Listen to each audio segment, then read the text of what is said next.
Have you ever found yourself run out of fuel, and you just don't have the energy to carry on, and you know you've still got a good couple of hours to go? Well, this happened to me, and let me tell you, it's not fun.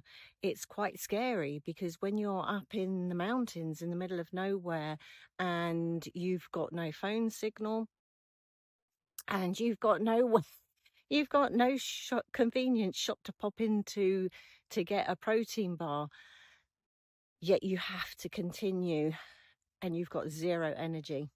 So this is what I did when I found myself in that situation. I could feel myself getting a little bit panicky. So I just sat down by a stream, topped up my water. I've got one of those water to go bottles which filters waters from the stream.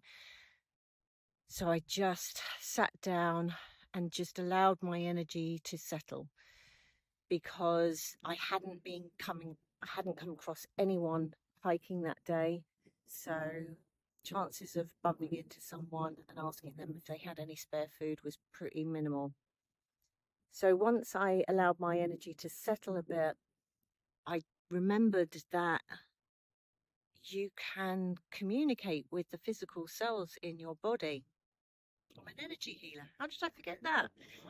So we all have fat reserves that are stored within our cells for emergencies. And so what I did was I asked those fat reserves to release enough energy to help me get down the mountain, to get back to civilization and to food. And I just allowed myself about 5 minutes more of resting, and then I got up and I started to make my way back to the village.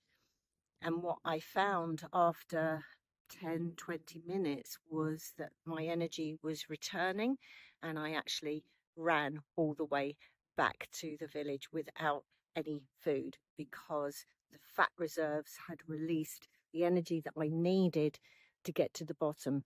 So give it a go. It's not something I would recommend you use too often. We need those fat reserves. We need them there.